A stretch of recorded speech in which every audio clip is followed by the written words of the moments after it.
Well, hello, good evening, everyone. Welcome to Seattle Civil War Legacy and this evening's presentation of Bothell and the Civil War. This should take about an hour, and the discussion is going to revolve around a key group of pioneering settlers here in Bothell, Washington, that were all veterans of the American Civil War and who have some really unique aspects of their history and their relationships and other things that make them sort of unique among Seattle's area Civil War veterans. So that's what I'm going to explain tonight is their background, their stories as we go through the slides in the presentation here. Feel free to ask any questions as we go in the comments section of the stream here. I'll be able to monitor those and hopefully answer any questions, especially at the end. We can get into covering questions and things like that. So I think I'm going to go ahead and get started here. And how I'm going to go through this is, again, like I said, we're going to discuss not all the totality of Bothell's veterans, but a specific group of 8 and their families that wound up being kind of the core group of pioneers of this city. I'm going to give some background on Seattle's Civil War veterans in general, their migration and kind of numbers and that sort of thing to give you some context, then talk about this particular group of 8 and how they wound up here in the Seattle area. And then, of course, spend some time discussing what their Civil War was like and what aspects of their history make them so unique. So let me adjust this a little bit so I can see my slides. Okay, so as you guys can see here, our first slide is a famous painting that when we get to it, you'll see that this has a lot to do with Bothell's Civil War veterans. So let's get started here with some things. So this, I like to begin with this slide. This is just a nice look at a very early home here in Bothell. There's a kind of a larger woman in a plaid apron. You can see kind of in the middle of the photo. That is Mary Ann Bothell. She'll be a key figure. Her husband, especially David Cameron Bothell. And just to her right is a man in a white shirt with some suspenders. That's a man named John Keener, who is also one of the veterans that we're going to be discussing tonight. But this is a nice look at what early life in Bothell was like. You can see some of the trees in the background. That this homestead has been really sort of carved out of that forest as the Bothell people were beginning to settle and establish the town. And it revolves particularly around the logging industry. So the people that we're going to talk about tonight, this is their life, this photo. This is how Bothell looked to them, their tight-knit community, these tight-knit families. So I like to just begin with that image so you get an understanding of the group of folks that we're talking about here. So who are we talking about tonight? These are the 8 veterans specifically. You can see here that it says Bothell's Indiana County, Pennsylvania veterans. Now that's the main factor that makes this group unique and ties them together is where they originated from, which is Indiana County, Pennsylvania. It's just a bit east and southeast, about 55 miles or so from Pittsburgh, Pennsylvania. You can see that there's some names that are obviously connected, like David Cameron Bothell, his sons John and George, their brother-in-law to be John Keener, Robert Campbell, John Felmley, and William Johnston, who are all related by either blood or marriage. And then Andrew Wissinger, of course, at the bottom, he's from the same community, and he has some extended family relationships that do connect him with this family. But you can see there's an assortment of different regiments that these men served in. That there's also these intertwined family relationships, and then there's intertwined Civil War service. So I hope that's something everybody can keep track of. If you do have any questions, like I said, just throw them in the comments here as we go, and I can try and keep up with it. as best I can, but it is a little complicated. So if you lose out on who was in the 135th and who was in the 78th and who's Felmley and which Bothell I'm talking about, the destination will still be the same, and you'll still get it all by the end. So just bear with me as we go through this, because it does get quite complicated with these men and their families. But let's start with discussing Seattle's Union Civil War veterans. That's going to be exclusively the topic tonight is Union veterans. Confederate veterans are very small in number here, and certainly not relevant to this discussion. But let's take a look at how many were here when they arrived, a little bit of a discussion as to why they arrived here, and then that will help kind of set the stage for how these Bothell veterans arrived, when and how. So looking at this slide, we see the Seattle population by decade. At the time of the Civil War, Seattle was barely a village in 1861. It took until 1869 before it really became even a town with mayor. And in 1870, here you can see that the population is just over 1,000 people. And that's in the city of Seattle itself. Now in King County, there's other communities that are starting to pop up. There's logging camps. There is more population than this, but as a reference for the idea of when these veterans arrive, there's about 1,000, 5 years after the war. Fast forward 15 years after the war, there's about 3,500, and then you can see a big jump between 1880 and 1890, where it goes for some 3,500 up to 42,000 people. In that decade, the city's population jumps by over 1,100%. And that is primarily from 1886 to 1889, and especially the last 2 years of the decade, 1888 and 1889. That population boom was really instigated by the arrival of the Transcontinental Railroad. There's some other economic factors that are continuing to drive migration westward further and further, and Seattle is a classic case of that big surge of population here to the Puget Sound in the Northwest.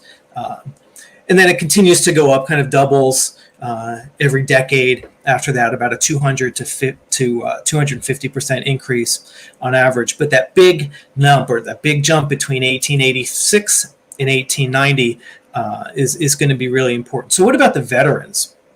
So if we have this many people arriving, I think people may be under the misconception a little bit that veterans of the American Civil War came rushing out here after the conflict to get away from it all, or to get a fresh start, or to gobble up the land that was being given to them by the federal government for payment for their service in the American Civil War. Both of which have some elements of truth to them in some cases, but generally speaking, for this discussion with veterans arriving in Seattle, it's not necessarily true in general, like I said. And if we look at these images on this slide, on the far left is 1880. This is an article from the Seattle Post-Intelligencer newspaper, specifically referring to the numbers of Union Civil War veterans that are in Seattle and the greater surrounding area in 1880, which is now 15 years removed from the war. And here they say in Seattle itself, there's 75 veterans, and within a 25-mile radius of the city, there's some 250. So we're 15 years removed from the conflict at that point, and there's only 250 veterans that have arrived here. Now, the veterans are moving westward, but they're just not getting this far yet. They're in places like Iowa and Kansas, Nebraska, maybe the Dakotas, and again, like I showed you in that previous slide of when that general population increases, they don't get here until the latter half of the 1880s and onward. Now, to the upper right-hand corner, these two images, the rectangles on the slide, these are images from the 1890s. There was a federal census done in 1890, which unfortunately has been lost to fire, but there was a special schedule that accompanied it that was tracking Civil War veterans and widows in preparation for expansion of federal pensions. And at that point, we see the number jump from 250 up to 1,100 or more. The census isn't perfect, but that's a nice round number that we can look at to there. And we can see that increase in population really does mirror, a veteran population really does mirror that escalation in population in the area in general. Now, this bottom image you can see is 1905. Now, we're a full 40 years removed from the end of the Civil War at that point, and now is when we hit a peak of the veteran population here in Seattle in 1905 with some 1,000 Grand Army of the Republic members. That's the Union Veterans Organization in Seattle. There's 2,000 veterans that live in the city in general, only half of which, of course, are dues-paying members of the GAR. And then in King County, in totality, we've now jumped from 1,100 in 1890 to well over 3,000 in 1905, and that's when we see the real peak of that. So what this tells us is a couple of different things. A, that they took time to get out here, that the surge didn't really come for 15 to 20, 30 years after the war, hitting a peak 40 years after the end of the American Civil War. We also see that these men, by the time they're arriving here, they're arriving with families, large families, in many cases with established careers and a living, some relatives that have perhaps preceded them, adult children in many cases with the later arrivals that get here at an older age. So that also tells us, too, that, and especially when we look through the census records, that these men arrived here, generally speaking, individually. So, and when I say individually, that would mean that the former soldier may come from having lived in Kansas, for example, where he started farming and homesteading in 1871, and he lived there until 1891. And he comes here with his wife and his 6 children, perhaps a cousin or a younger brother, maybe a family connection like that. Maybe there's someone who preceded him here that maybe was in the same regiment as him. I think those connections occur more here after they arrive than they did with their arrivals here. So the general pattern is that these men do arrive here individually, which is what makes the veterans from Bothell start to stand out, bearing in mind that most came here individually and on their own. And what brought them here, here's a couple advertisements from Iowa newspapers in the late 1880s, promising abundance and wealth and opportunity and land and the choicest fruit, and there's gold and silver you can just scoop up out of the streams and the rivers. The railroads are really pushing to get settlers and migrants to come westward. That's why they built the railroads, and they need to make a profit. So they are strong promoters of getting people out here. And then there's some economic dynamics that are happening all through the 1870s and 80s that again push these folks westward. Speaking of the railroads, you can see these two slides. The left image is 1860. That's the red lines are the extent of the major railroads in the United States. 1870, we have a single line that has finally connected with the West Coast. 1880, now there's more branches, but nothing to get from the major areas of the Midwest or the central areas of the United States to Washington Territory until 1890. And you can see now that there's multiple ways for people to get here. And that's how we start to see this big uptick in population. And of course, the population of Civil War veterans and their families. So where did these 8 that I've been talking about originate? Indiana County, Pennsylvania is where they all hail from.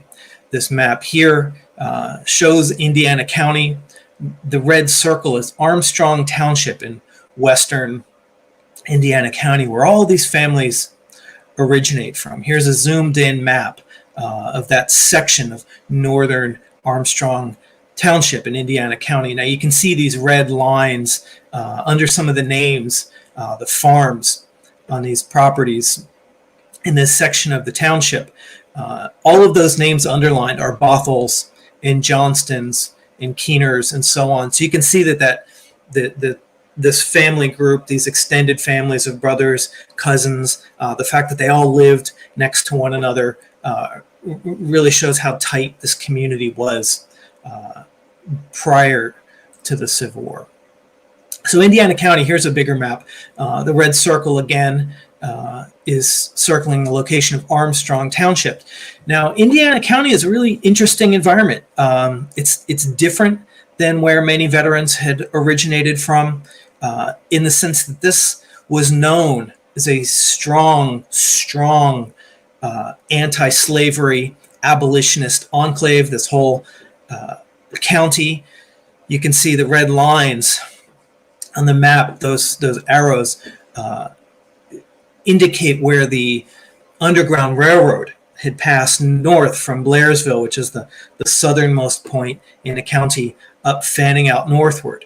Now, this is important because for so many soldiers leading up into the war in the first year or two or even three, it was really the suppression of rebellion, the putting down of this traitorous uprising, and that preservation of the Union that was really the strong motivating factor that we see from soldiers early on in the war. Now, these soldiers may have had a slightly different motivation because they had been engaged in so much of what was really the fuel for the Civil War, for that conflict, for 2 decades leading into the war. So from the 1840s, anti-slavery and abolitionist activity was very, very strong. You can see noted on the left here that settlers, that the churches of Indiana County sent settlers to Bleeding, Kansas. It wasn't known as Bleeding, Kansas when they went, but it turned out to be Bleeding, Kansas after they arrived, at trying to tip the scales one way or the other as far as Kansas becoming a slave territory or a free territory. At least one of the Indiana County settlers was killed in the violence that was so present in Kansas in the 1850s.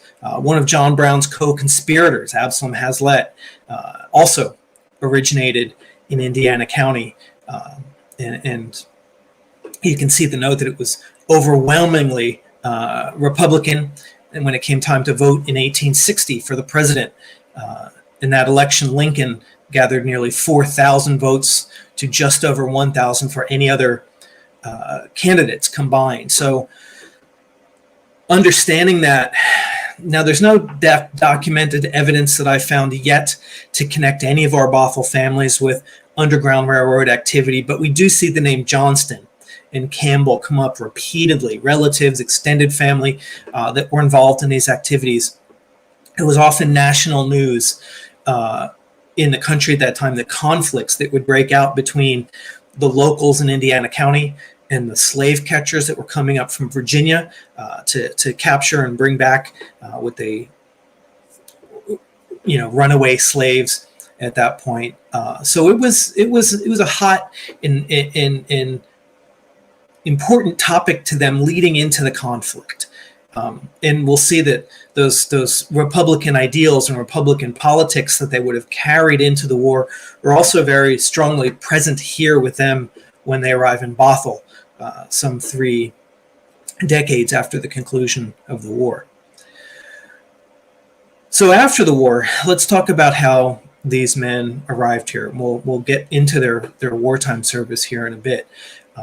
But I want to set this stage a little bit more too about how, while we're on this topic of them actually getting here to Seattle. So the red circle on the right is Indiana County, Pennsylvania. And the 2 circles on the left, the north one is Clayton County, Iowa, and the bottom one is Calhoun County, Illinois.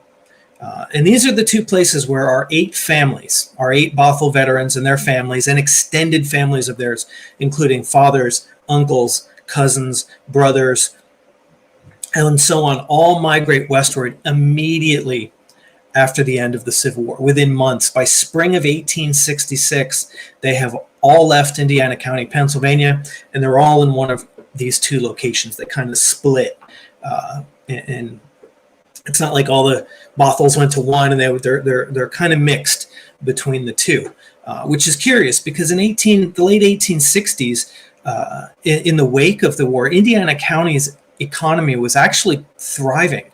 It grew between 1860 and 1870, some 245% as far as the size of the economic activity in the county. So for them to leave is kind of puzzling. It's not as if one man who had a tough time in the war and he wanted to get a fresh start, because we see a large movement westward with families and children, and like I said, cousins and fathers and brothers. They all decide to go. And it was a puzzle to me for a little while to figure out what motivated them. But one of the veterans named Robert Campbell, Bothell veteran, his father, Andrew, and his uncle, Alexander, were probably the main instigators for this. And I've seen it written now in a couple different sources that Alexander, so Robert Campbell's uncle, Alexander Campbell, wanted to move westward to this section of Iowa because in Indiana County, where we saw that previous map where all the families were, his farm was only 135 acres, and he had 4 sons, and they wanted to keep farming, so they're going to need land, and 135 acres wasn't going to be enough to sustain 4 sons and their families going forward. So that is why they chose to move when they did. I think they sold off their properties they could at a good time economically, and they moved west. Here we'll see Calhoun County, Illinois. It's right along the Mississippi River. The left picture is a ferry that goes across the river at that point. It's a very rural county. Both Calhoun County, Illinois, and Clayton County, Iowa, where these two had gone, are 2 of the most rural counties in quite rural states in the 1860s. And even within the counties where they chose to settle are even the most rural sections of those counties. So, like I said, some of them come to Calhoun County. John Keener, David Bothell, George Bothell, and John Felmley all wind up down here in Calhoun County, Illinois. And further to the north in Clayton County, Iowa, here we can see 2 townships, Monona and Giard. This is where Robert Campbell, his extended family, like I said, fathers, uncles, John Bothell, so on, others wind up here. George Bothell tends to move around, which we'll get to the reasons why he's required to do that later. But after some time, David Bothell and John Keener wind up here in Clayton County, Iowa with the rest. So all of them except John Felmley. So 7 of the 8 actually wind up here in Clayton County, Iowa until the early to mid 1880s when they decide to make their move to Seattle. George Bothell is the first. He leaves late 1880. He arrives on the Puget Sound in 1881, which, as I had discussed earlier with those trends and those numbers of when people migrated here, is quite early.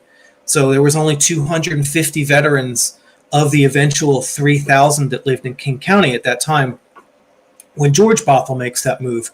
And then the rest of his family follows between 1885 and 1888. We'll take a look at this picture. This is Robert Campbell, whose name I've referred to several times. This is pictures probably taken in 1883. His youngest child was born in 1883, or 1882, sorry, who is pictured here in that white dress. So this is just before the Campbell family makes their move to the Washington Territory. Robert Campbell was a blacksmith. All the other 7 were farmers or worked in lumbering. And you can see here that his family is quite prosperous at this point. And considering that they moved within a year to 18 months after this photo, they weren't moving out of hardship. They were moving with some intention. And that intention is going to be what becomes the town of Bothell. Notably, in the background there, I don't know which is which, I believe it's the one on the left, is Robert Campbell's daughter, Rose, who eventually goes on to become the national president of the Ladies of the Grand Army of the Republic. She's a big figure in women's veteran affairs going forward. So here's Seattle in 1878. This is probably how Seattle would have looked at the time George Bothell arrived here.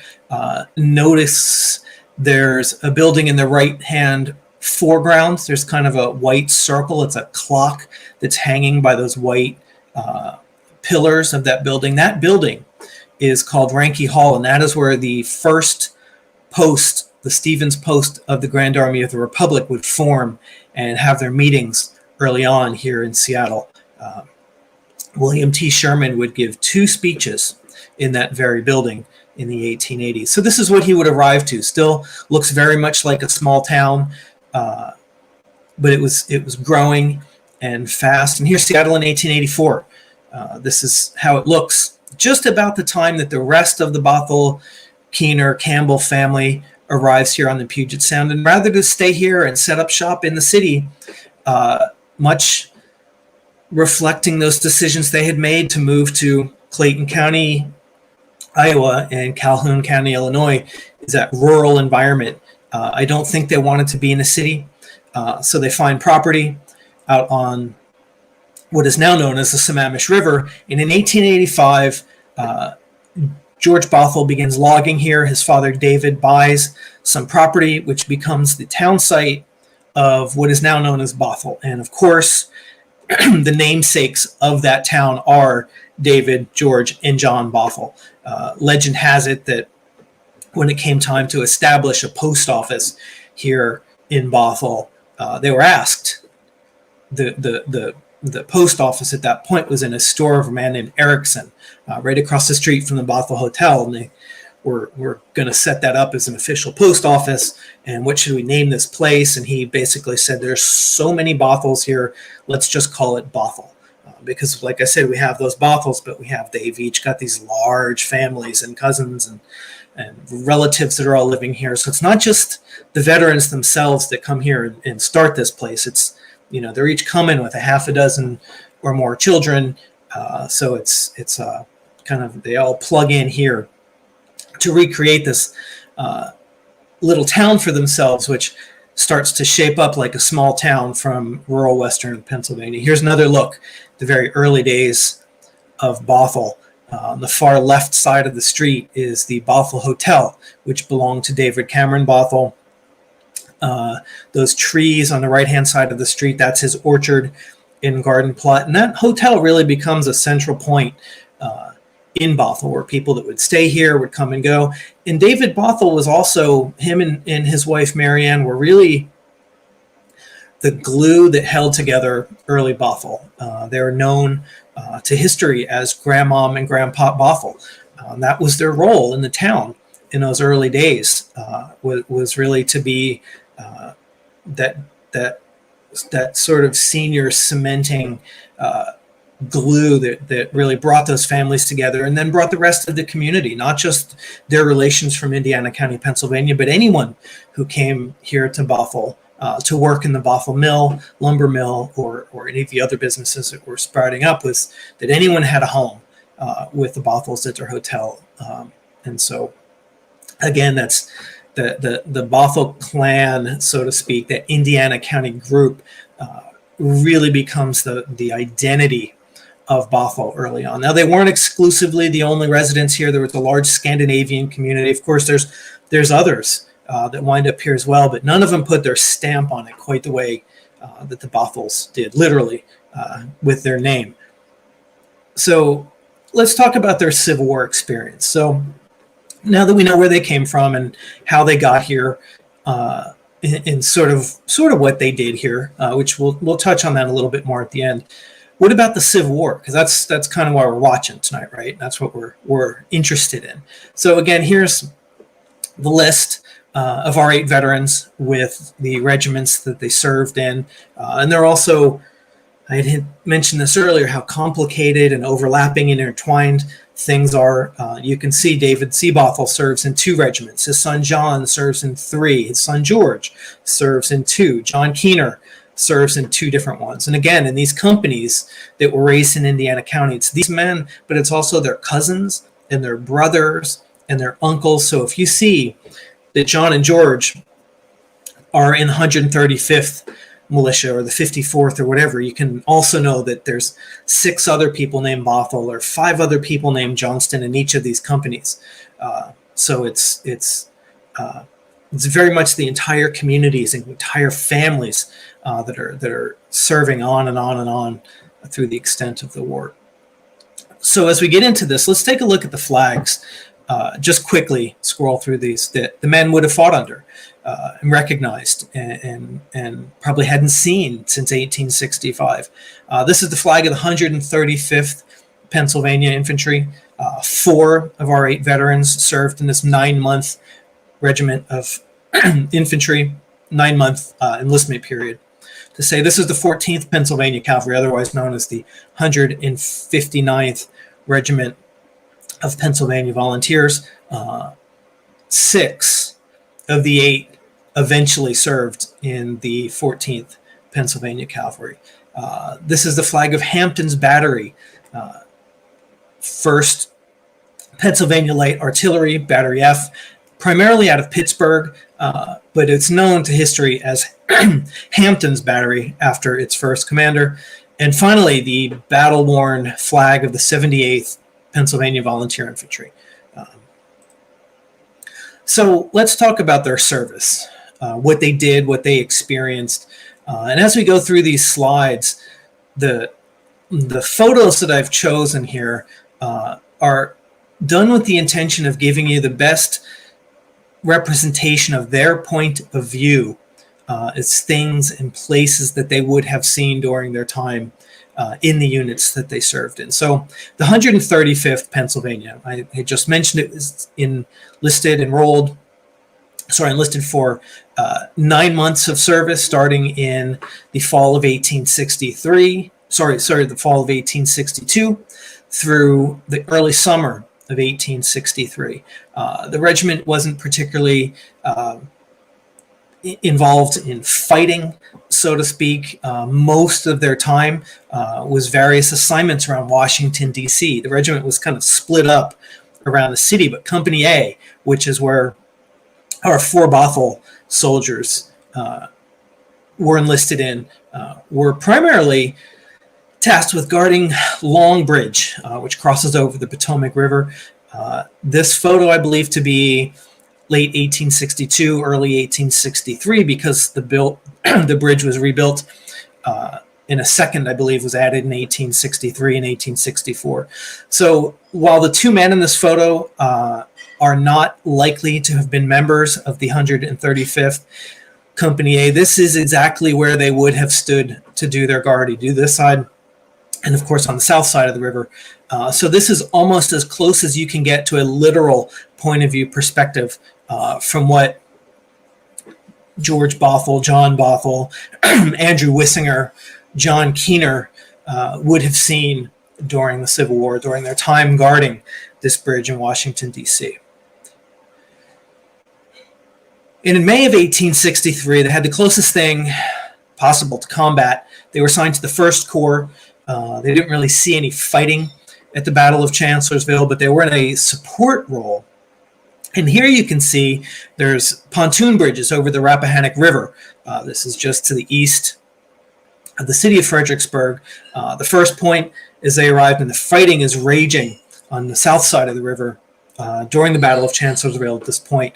And the 135th is stationed and pauses near these pontoon bridges. So again, this is almost literally the perspective that they would have seen looking across the river. It's the Battle of 2nd Fredericksburg and Salem Church, and Chancellorsville is fighting on the other side of the river. And then this photo of artillery on the bottom. So slightly after that, the 135th was finally deployed in formation against Confederate troops. Now, these Confederate troops were just sharpshooters on the south side of the river, but this was the one single opportunity that the men of the 135th had to fire their rifles in anger at the enemy on the other side of the river. And that enemy these sharpshooters had been harassing artillery batteries of Connecticut artillerymen and New York artillerymen that were on the north side of the river, and the 135th was tasked with suppressing that fire, basically, so the artillerymen could operate in relative safety. So this picture that you can see here, this is a Connecticut battery in action during 2nd Fredericksburg. The 135th was deployed in support of a New York battery, which is probably just in the vicinity of this, within several hundred yards at most. So again, this is almost quite literally what these 4 Bothell men had seen in those days in early May of 1863. So they come home. They're mustered out in June of 1863. And as anyone familiar with the Civil War knows, that things heat up quite a bit in Pennsylvania in the end of June of 1863. And we'll come back to that in a moment. Now, this is Robert Campbell. We've talked about him. He was the one whose picture I showed you with his large family in Iowa in 1883, blacksmith. The picture on the left, this is him during the conflict.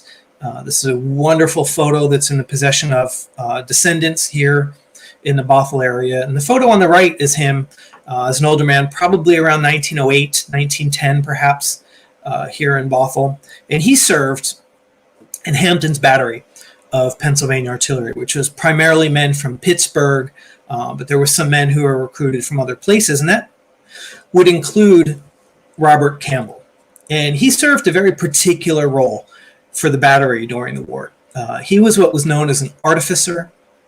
He was a skilled blacksmith, almost something you would equate to a machinist in modern times. So what we see in this photo is a man working that wagon shaped behind him with that rounded shaped roof. That's what's known as a battery forge or a wagon forge. And that would accompany the artillery pieces on campaign and in the field, and would be tasked with, and Robert Campbell as well, would be tasked with, of course, shoeing horses, because there was many horses that it took to operate a battery of artillery, but they had to keep the artillery pieces and all the harness and all the equipment and everything involved with keeping the artillery battery functional in working order. So it wasn't just somebody who slapped horseshoes and trimmed horses' feet.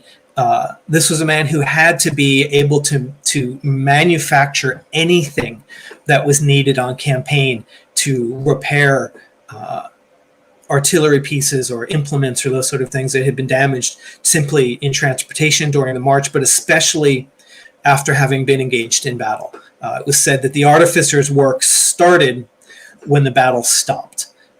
So he was specifically recruited for this role, and he served in this role for the entirety of the war.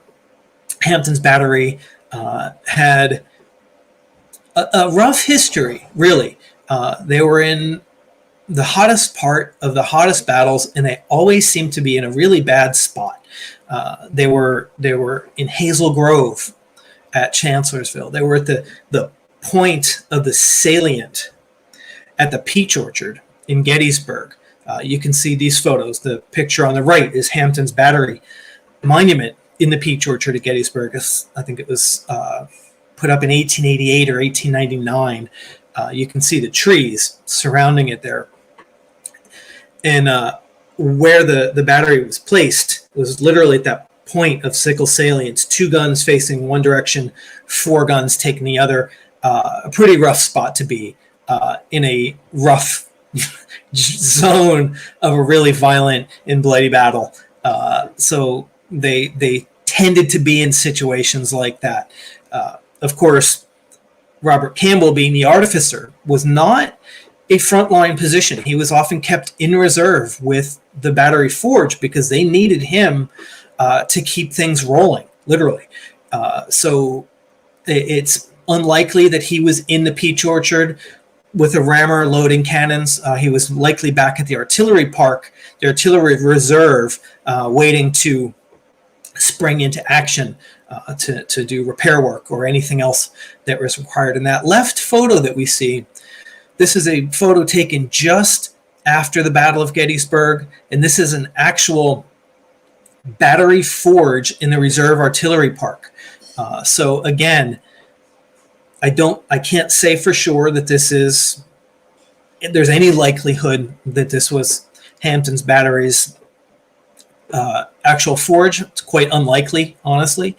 But this perspective of a battery forge in the reserve artillery park on the Gettysburg battlefield is quite literally what Robert Campbell would have seen were he able to take a photo while he was there at the Battle of Gettysburg. And he would travel back to the 1913 reunion. He'd be the only Bothell veteran who was eligible to return to the 50th reunion on the battlefield.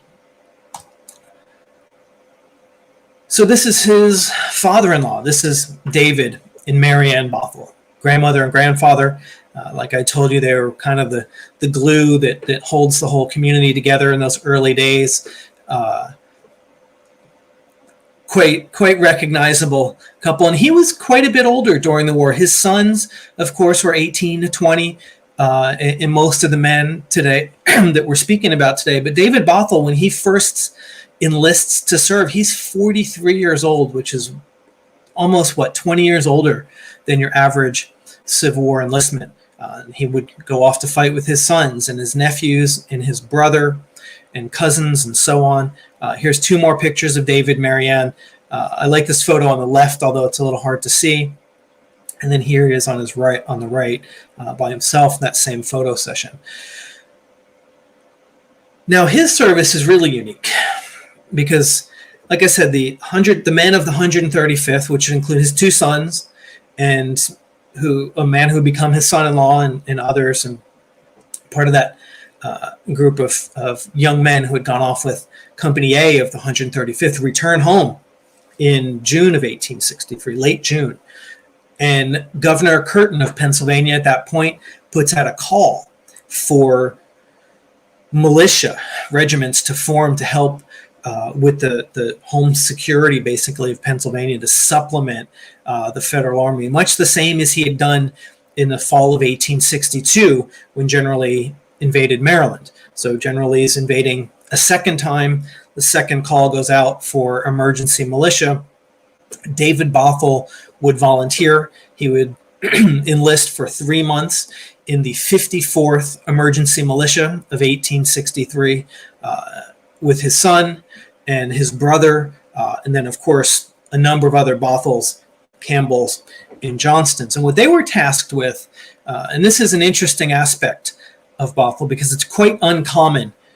Can you think there's only 2 regiments that participated in what I'm about to talk about in the entire Civil War? So the number of those men is really quite small.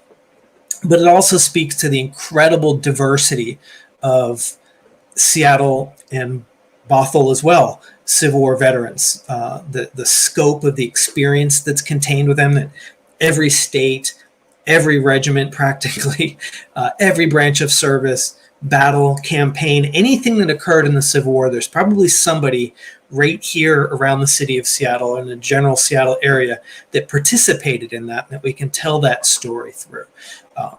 So this is a special one because they're the only ones that served in this 54th is Pennsylvania Emergency Militia is David Bothell and his son. So these photos here are defensive works, fortifications around Pittsburgh, Pennsylvania.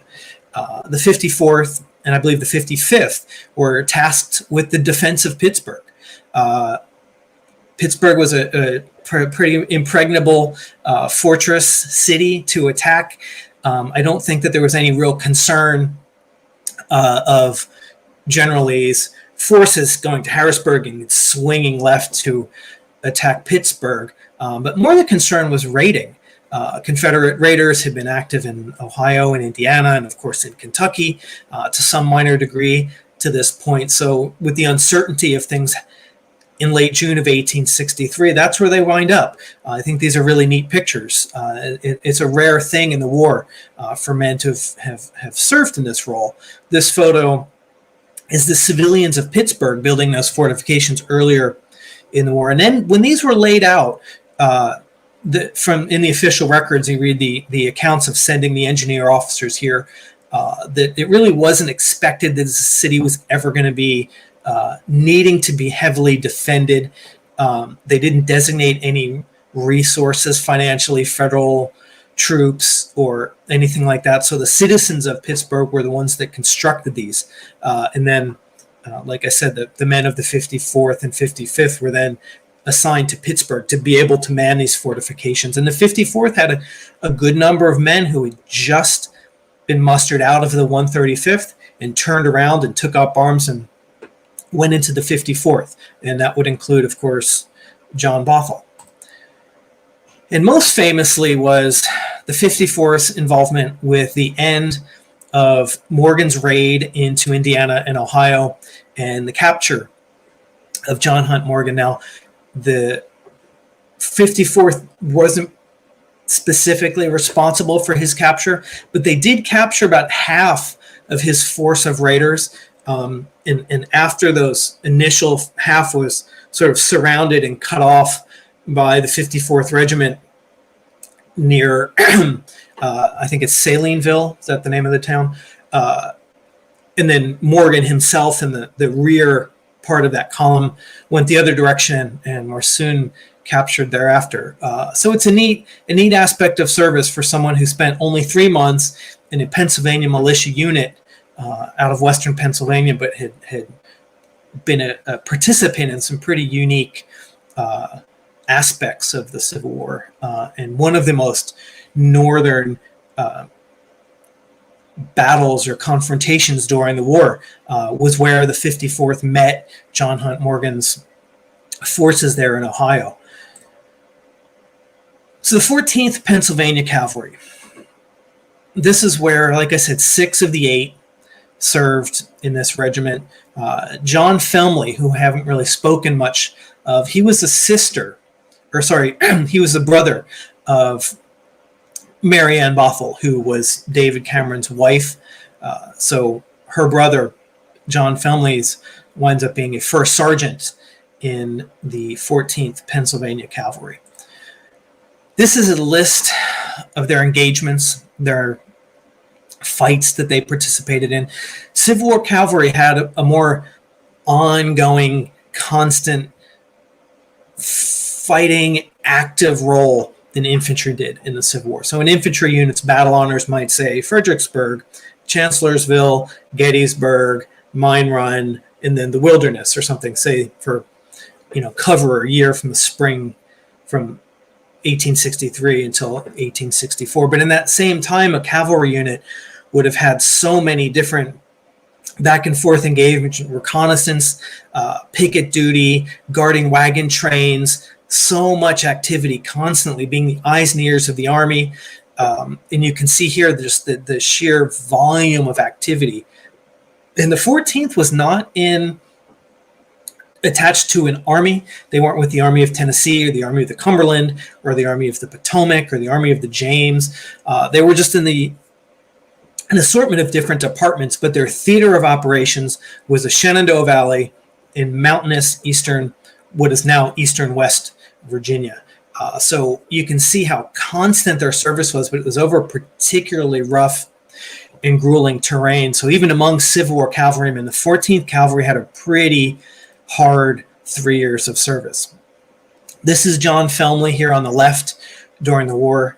This must be early in his enlistment because he doesn't have any rank insignia on his sleeve. This photo on the right is either in Bothell or perhaps in Skagit County. He lived there very briefly before he passed away. I don't know for sure where that photo was taken. But he enlisted in 1862 with the 14th. The others wouldn't enlist until 1864. So he had quite a bit more time and more experience in the 14th Cavalry than the others did. Most noteworthy, as far as drama and incredible experience, was his involvement in Avrils Raid south to Salem, Virginia in December of 1863. Now you can see the map here where they raided down. The intention of the raid was to disrupt supply lines, disrupt railroads. I think there was salt production that was occurring in that facility that was an important resource for the Confederate forces. And Avrils troops were tasked with this very, very, very difficult assignment in the winter to make this trip down there, disrupt things, and then come back. I think tactically it was of marginal value, but psychologically and for propaganda it probably served a greater purpose. But what's particularly noteworthy about this was the difficulty of their return trip. There was some trouble with them getting materials to get the the horses properly shod before they head south to begin this raid. So when they get down there, the weather turns severely. It starts raining, snowing, but it's right around freezing. So it's freezing rain. The roads are covered in ice. It's very, very difficult traveling, and the horses are barefoot. So their feet are extremely sensitive without the iron horseshoes. So they're moving very slow, which makes everything even more difficult and makes them more exposed to the conditions. In that difficulty of the horses moving at a rapid pace really comes into play as they're returning northward at the end of the raid, and they're being pursued by Confederate cavalry. They can't move very swiftly. The conditions are horrible. The roads are described as being like glaciers, so they're just completely frozen over with ice from this freezing rain. The men are worn out. They're not getting rations for days at a time. They're fleeing, pursuing Confederates, but they can't stay on the roads because they can't move fast enough. So to evade Confederate forces, they're crossing icy creeks over and over and over in these evasive maneuvers. They're trying to just simply get away and get back home, but they like I said, they can't move fast. The horses are covered in icicles. Their manes, the horses' manes and tails are frozen stiff. The men, many men freeze. They're severe frostbite of their feet. Their shoes have failed. Their uniforms are starting to fall apart. A number of them drown because they're trying to cross these frozen streams that are very swiftly flowing at this point, but they can't cross with the horse perpendicular to the stream because the horse and the rider and everything will get swept away. So they have to turn the horse parallel to the stream and sort of swim the horse across these icy streams. I think like a dozen men or so drown this way. They get washed away with their horses. All their ammunition gets soaked, so they can't fight back. So all they can do is run, and the only way they can escape oftentimes is over this rugged terrain and through little goat paths through the woods and across these freezing streams.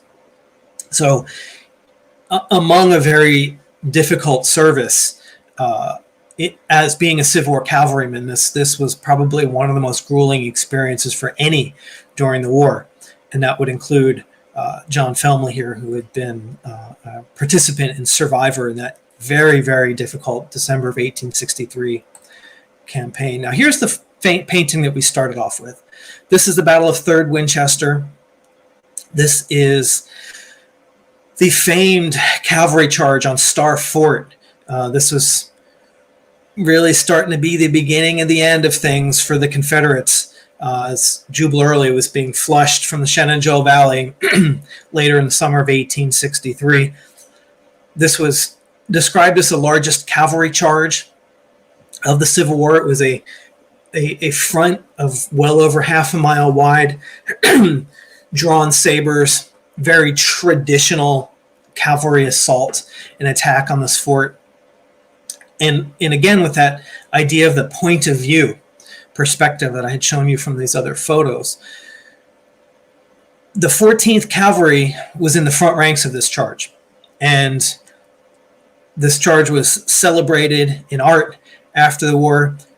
You can see here, again, just classic 19th century imagery of the Valerie, of the cavalry charge and sabers drawn, and any number of the men in the front of this charge could have been men of the 14th Pennsylvania Cavalry, which at this point would have included the 43-year-old David Bothell, John Felmley, Andrew Wissinger, and his brother Levi. And so this is a famous event in the war. Now, the other names that I've mentioned beyond John Felmley, they joined the regiment later. They joined in February of 1864. Now, was it because they felt more compelled by their patriotism to reenlist again, some for the third time, after having been in the 54th Militia and the 135th Infantry, to go back and keep fighting in the 14th? Or is it also motivated by the fact that in the middle of January of 1864, there was a general order issued by the federal government that allowed for a $400 bounty payment for veterans that would reenlist. And that, of course, expired at the beginning of March of 1864. And six of our 714th Pennsylvania volunteer infantrymen from Bothell all enlist on February 23rd and 24th of 1864. So, as much as their patriotism and their abolitionist sentiment was a factor, and they're willing to see this war through to its conclusion, I also think that that big bounty payment had a bit to do with why they re-enlisted and why they were then present at this Battle of 3rd Winchester in the summer of 1864. And where this cavalry charge occurred on this map is the furthest left blue arrow. That's where they would have been leading that charge on, like I said, what was called Star Fort. Now, this is a man named William Johnston. We haven't talked about him much because in his wartime service, he didn't do a whole lot. He didn't serve in the 135th. He didn't serve in the 54th Militia. His brother was fighting. His brother was in a Missouri regiment, fought at Vicksburg, was awarded the Medal of Honor at Vicksburg. But William Johnston would hold out till pretty late. He enlists finally in February of 1865, just before the conclusion of the war. He and John Bothell, the older of David Bothell's sons, enlist in the 78th Pennsylvania Volunteer Infantry. Now, the 78th was a classic hard fighting Western theater unit. Were in all the significant battles of the Western theater, basically. But William and John basically hung out in a provost or guard duty in Nashville or to the north of Nashville. So if they saw any Confederates during the war, they were probably Confederate prisoners. They were being sent north. But that's really about the extent of what they had saw. This photo on the left, I believe this one to perhaps been taken in Seattle. William Johnston was a very early member of the Stevens Post. He arrived here in the early 1880s, so it's likely that this photo was taken here. If not, it was taken in Iowa before he moved here. And this photo on the right is him here in Bothell in the early 1900s. You can see he has a little, looks like a button on his lapel, which is Grand Army of the Republic lapel pin. This veteran is a man named John Keener. Now we're gonna get to the last two here, and then I'm gonna wrap it up. But John Keener had been in the 135th Pennsylvania Infantry Company A, and he was one of the many that enlisted in February of 1864 to go into the 14th Cavalry. In July of 1864, his company, which was Company B, which included all the Baffle men at this point, was separated out from the rest of the 14th. The 14th was actually kind of scattered at this point because at that point in July, late June and July of 1864, Confederate forces were pouring down the Shenandoah Valley northward into Maryland and West Virginia, and that would precede Jubal Early's movements down the valley, which would, of course, end at the Battle of Fort Stevens, and just preceding that, Monocacy, the burning of Chambersburg, Pennsylvania, if you are familiar with that, was kind of part of this action in that section of Maryland. And these guys were just south, literally just south of Hagerstown, Maryland, and they were really the front line against these equivalent cavalry troops, Confederate cavalry troops that were coming into the area. So we're not talking about whole regiments or lines of troops engaged. We're talking about very fluid movement of Confederates kind of feeling out the area, Federal troops trying to keep track of them and kind of deflect them and fight them off a bit and protect these Maryland towns. Company B, July 4th, 5th, and 6th, the numbers vary on these in the records, are engaged in running fights with Confederates on the roads south of Hagerstown. At one point, this group of about 20 or so men that are under a lieutenant from Company B are chasing Confederates. They got them on the run. They're hot on their trail. They're chasing them southward from Hagerstown, and they're ordered to only go to a certain point on this road. I don't know what, a certain distance from Hagerstown. The majority of the force stops, but the group of 14th men, just their blood is up, and they've got the enemy on the run, and they chase them ahead, much to their detriment. This group of 14th men are either almost all captured, killed, or wounded. And among those wounded is John M. Keener. He's shot 3 times. His horse is killed.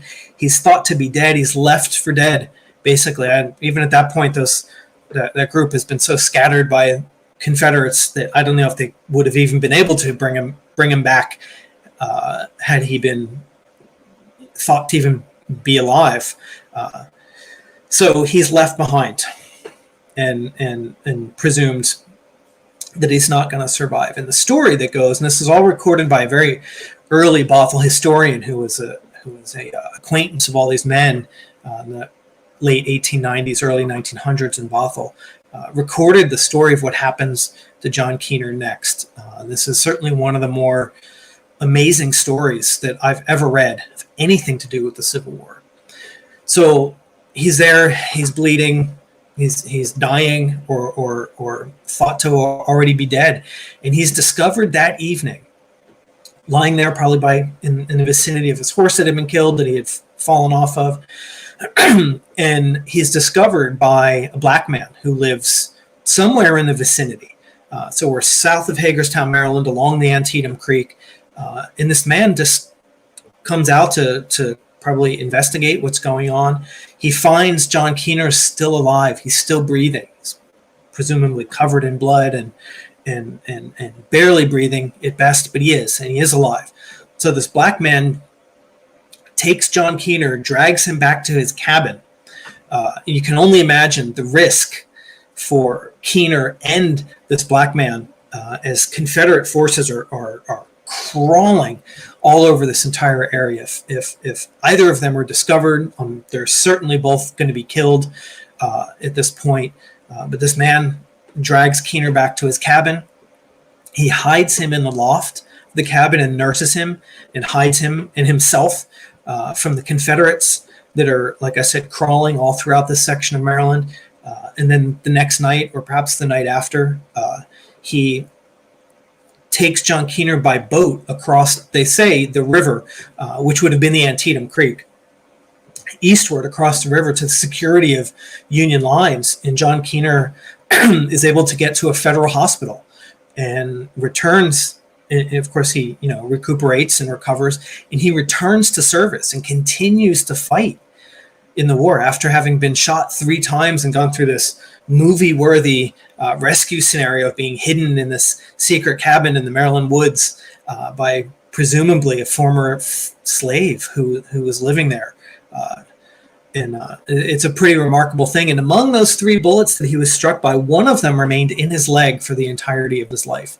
So in the Bothell Cemetery, there is an actual fired Confederate bullet that is in the ground, because it's in the gravesite of John Keener, and he did carry that, I would assume, a carbine round in his leg for the entirety of his life and was buried with it. So I think that's a neat little bit of Bothell trivia. Now, the final one we're going to talk about is a man named George Bothell. He, again, was in 135th, and he also was in the 14th. Again, enlisted with everybody, February of 1864. He was in that same group of men where John Keener was shot and left for dead. George Bothell, however, was captured. And as you can see here by the picture on the right, he was sent among several prisons, but he spent the majority of his imprisonment at Andersonville Prison. Here's a photo of, this is a photo from the top of the stockade that surrounded Andersonville Prison in Georgia. it doesn't really quite portray the horrors of the place. I think it's impossible to overstate the inhumanity and the severity of the treatment of Union soldiers there. Some 15,000 men perished in this prison from starvation and from disease and exposure, infection. It was the conditions were horrific, to say the very, very least.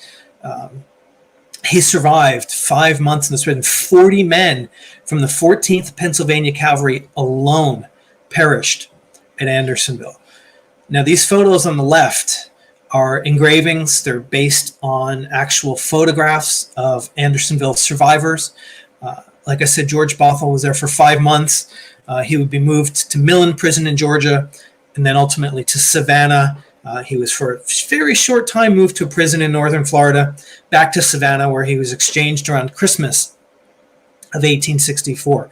But he was captured in that same action south of of Hagerstown in Maryland. That same fight where his brother-in-law, John Keener, would fall, struck with those 3 bullets. And even though George Bothell survived, it was not easy. He suffered severely of scurvy. You can see this photo of him here on the right-hand side. You can tell his mouth is a little bit crooked. His mustache is kind of crooked. And the reason for that is because he had lost nearly all of his teeth as a result of scurvy in Andersonville. Now, scurvy is something I think that we are not particularly familiar with in modern times. We might think of it as something that men below deck on a pirate ship might have, and they can eat a couple oranges and they'll be okay. But scurvy was a severe and very fatal disease for men in Andersonville. One of the common symptoms was the fact that men's gums would turn black and grow all kinds of tumors, almost scar tissue kind of in their mouth, and they would lose all their teeth. He suffered tremendously from that point. Even, like I said, even though he suffered for the rest of his life. So his medical reports get really specific about the fact that he only had 3 teeth remaining in his upper jaw for the rest of his life. He couldn't digest food properly. He suffered severely of rheumatism. He couldn't have bowel movements without laxatives. Digestion and chewing were almost impossible. He suffered chronic, terrible pain. He was incapable of any kind of physical labor. And while the other 7 and their families early on had moved to those 2 counties, Clayton County, Iowa, Calhoun County, Illinois, George Bothell continued to move around, and he had to because he couldn't do physical work, and certainly not for any sustained period of time. So he constantly chases types of employment that he can do physically. So he wound up working as a baggage manager on a Chicago railroad for a time. He works in some logging operations. He does a lot of things where he can be a manager or a foreman, but that kind of work is not consistent and it's fleeting. And he moves around probably 6 or 8 times during the course of while those other family members are staying put in Iowa and Illinois. And he's the first to come here to the Seattle area. So he comes in late 1880, early 1881. He gets involved in logging. He gets involved with managing some projects for coal mining in Tacoma. He works for a time on digging the ship canal between Lake Washington and Lake Union in Seattle. He's an interesting guy because he's trying to find a place. He's trying to be productive. He's trying to put down roots, but what he had suffered from Andersonville was so crippling for the rest of his life that it was hard for him to find that. But he does eventually find it here in Bothell. So in 1885, he and his father, who had been out here for a little while, working on some different logging operations around the Seattle area, purchased this property out here in Bothell. His father plats the town of Bothell in 1890. Again, like I said, the family becomes the namesake of the town. And George and his brother John establish a lumber mill here, becomes a shingle mill. It's a central business, a central part of Bothell's identity. And then he really kind of finds his groove, so to speak. He winds up serving 2 terms in the Washington State Legislature in 1889 and 1890. He pushes a lot of legislation for the logging industry. He's a big advocate of the old soldiers' home that's established here in Washington State at that time. He's a very key figure locally in Republican politics all around the Puget Sound. He's a leading speaker. He's a leading campaigner for other men trying to get elected. He holds, like I said, those 2 state legislature offices. He's the first mayor of Bothell. He serves on the Bothell town and city council multiple years. He's on the Bothell school board, the initial board on the Bothell Methodist Church. I mean, if David Bothell and Marianne Bothell, Grandma and Grandpa Bothell, George Bothell is absolutely the father of this town. And it's remarkable that he had gone through what he did during the war and then suffered as he did through those couple decades following the war until he really settles in here and he really kind of blossoms into this leading civic figure in the city of Bothell, in the city of Seattle, in King County, and in Washington Territory, in Washington State. He's a phenomenal figure, an incredible achievement. And this is one of my favorite, and it's not a war relic, obviously, but this is the top hat, beaver silk top hat that belonged to George Bothell. And he wore this hat specifically when he served his 2 terms in the Washington State Legislature.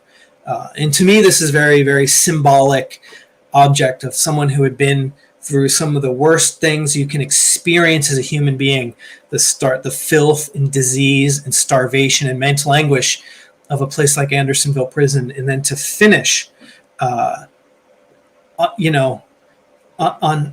having created this place and what he had done as a civic leader is pretty remarkable. So just to end here, I'll show you a few pictures of Bothell during the years that the veterans lived here. I showed you a couple photos in the beginning from the late 1890s or up as late as 1905. This is a very, very early Memorial Day, probably after 1902. We didn't observe the first Memorial Day in Bothell until 1902 because that's when the first Grand Army of the Republic post was established here. It was named the John Bothell Post in honor of John Bothell, who had died in 1900. And you can see the marching band here. They're coming up Main Street in Bothell, coming eastward, and they're marching up to the Bothell Pioneer Cemetery. Of course, it was just the cemetery at the time. You can see families and little girls dressed in white. They would come up and, of course, decorate the graves with flowers of the former soldiers who had died. This is the Bothell Methodist Church on the right. Now, this was established in 1885. The church on the left is the Lutheran Church. That was for the Norwegian community and the Swedish community here in Bothell. But the church on the right, this was one of the very first things that the Bothells established. They first began to live on this property, the Bothell town site, in 1885. And this building, and this church, was also established in 1885. The church had taken place in the parlor of David Cameron Bothell. All the families would come, of course, George and John and their children, and the Keeners and their children, and Johnston and Campbell and all their children, until it became time to build this church. The land for this church was donated by David Bothell. The lumber was donated by George and John Bothell. William Johnston, Andrew Wissinger were carpenters in building this church. So again, this community entirely revolves around this church. And you can see that despite the fact that they had gone to seek something else in Iowa and Illinois after the war, it's really when they arrive here and they come together and they can build this place from the ground up the way that they do. The fact that establishing a church is one of the very first things that they do. It really mirrors where they came from in Pennsylvania, and it really is a full expression of the kind of place that they wanted to leave behind, to establish and leave behind for their families and their children. And speaking of their children, this is the Women's Relief Corps of Bothell. This photo was taken in 1908. The Women's Relief Corps was a women's auxiliary organization to the Grand Army of the Republic. And all the ladies in this photo, almost all of them, are daughters or granddaughters or wives or family of Bothell Civil War veterans. This building in this photo belonged to the daughter and son-in-law of Robert Campbell, this Mima Campbell, and her husband William Hannon. This was their home, and it now houses the Bothell Historical Museum. Actually, you can stand right where these women are and look at the house from the same perspective even today. Here's another close-up taken on the same day, all the same ladies. So again, these were the children and the daughters and wives of the veterans, and this is the community that these men came here specifically to create. And we start to see in the early 1900s that this is actually happening. This is a wonderful photo.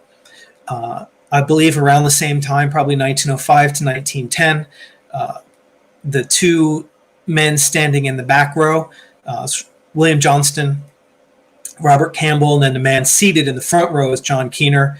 I don't know which leg the bullet was in, but it's in one of those legs that you can see in the photograph. And of course, their wives. The veteran, who is the second man from the left, is unidentified. I expect that he's either John Moore, Ira Penny, or William Sproul, because these 8 men weren't the only veterans, and I haven't really gotten into that much. But in total, there were some 50 veterans that would call Bothell home at some point. So it was a pretty large community. Men came and went. In the Bothell Pioneer Cemetery, there's 20 veterans that are buried there, some of which who lived here a very short time at the end of their lives because their adult children lived in Bothell. And they came here to live with them and passed away and were buried in the family plot in the Bothell Cemetery. Some lived here for 20 or 30 years and just happened to be buried in another Seattle cemetery. But it still comes down to this core group of 8 who were here right from the start of Bothell. So 3 of those 8 are in this picture, 3 of their wives.